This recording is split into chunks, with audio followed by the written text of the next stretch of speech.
संकल्प यात्रा लेकर सागर पहुंचे दामोदर यादव। 15 मार्च को 1 लाख लोगों के साथ ग्वालियर में अंबेडकर प्रतिमा स्थापना का ऐलान। केंद्र व राज्य सरकार पर साधा निशाना। दरअसल आज़ाद समाज पार्टी के राष्ट्रीय कोर कमेटी सदस्य दामोदर यादव शनिवार दोपहर 1 बजे तीसरे चरण की संकल्प यात्रा के तहत सागर पहुंचे। मोतीनगर चौराहा से शुरू हुई रैली बड़ा बाजार कोतवाली मार्ग से होते हुए कटरा तक पहुंची।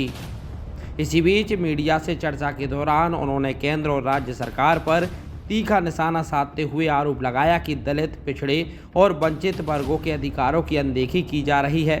साथ ही उन्होंने कहा कि ग्वालियर हाईकोर्ट परिसर में डॉक्टर भीमराव अंबेडकर की प्रतिमा स्थापित कराने के उद्देश्य से संकल्प यात्रा नागपुर से शुरू की गई थी, जिसका तीसरा चरण सागर से आरंभ हुआ है।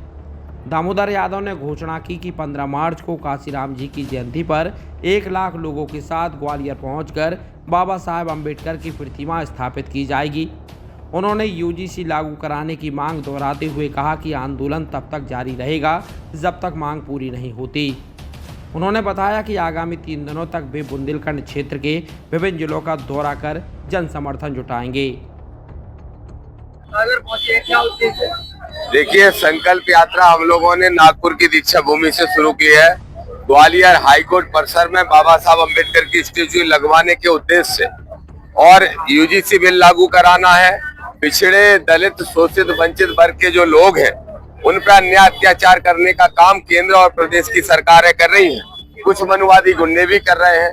इसलिए हम लोगों ने तय किया है कि ये मध्य प्रदेश की भूमि पे बाबा साहब अम्बेडकर ने जन्म लिया था। इस भूमि को आडंबर, पाखंड और अंधविश्वास की नहीं बल्कि संविधान की भूमि बना के रहेंगे। इसलिए हम लोगों ने संकल्प यात्रा निकालने का काम किया है। 3 दिन तक, अगले 3 दिन तक पूरे बुंदेलखंड में जाएंगे। आज सागर में है, रात को बड़ा मलेरा पहुंचेंगे, जगह जगह सभाएं होंगी।